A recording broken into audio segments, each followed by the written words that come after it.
Due cittadini cinesi residenti a Verona morti, uno ferito gravemente e l'altro operato per le fratture riportate.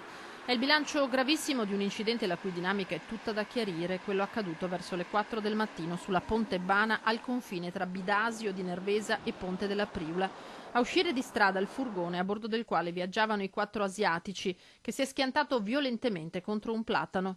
Poco prima avrebbe tamponato l'Alfa Romeo di un 47enne di paese che stava recandosi al lavoro a Pieve di Soligo. Così almeno ha raccontato ai carabinieri l'automobilista, che ha riferito di non essersi fermato subito, ma di averlo fatto 200-300 metri più in là, di essere tornato indietro e di aver scoperto solo a quel punto che il furgone era finito contro l'albero. Una versione tutta da accertare, tanto che l'autorità giudiziaria ha posto sotto sequestro entrambi i mezzi.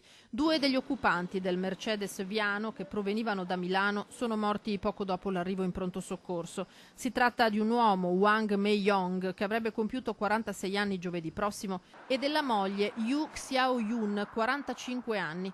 Un connazionale loro parente di 30 anni è ricoverato in gravi condizioni all'ospedale di Treviso. Un 27enne trasportato a Conegliano è stato operato per la riduzione di fratture multiple. Del caso si sta occupando il nucleo radiomobile della Compagnia dei Carabinieri di Montebelluna. La Procura della Repubblica di Treviso aprirà un'inchiesta per appurare eventuali responsabilità.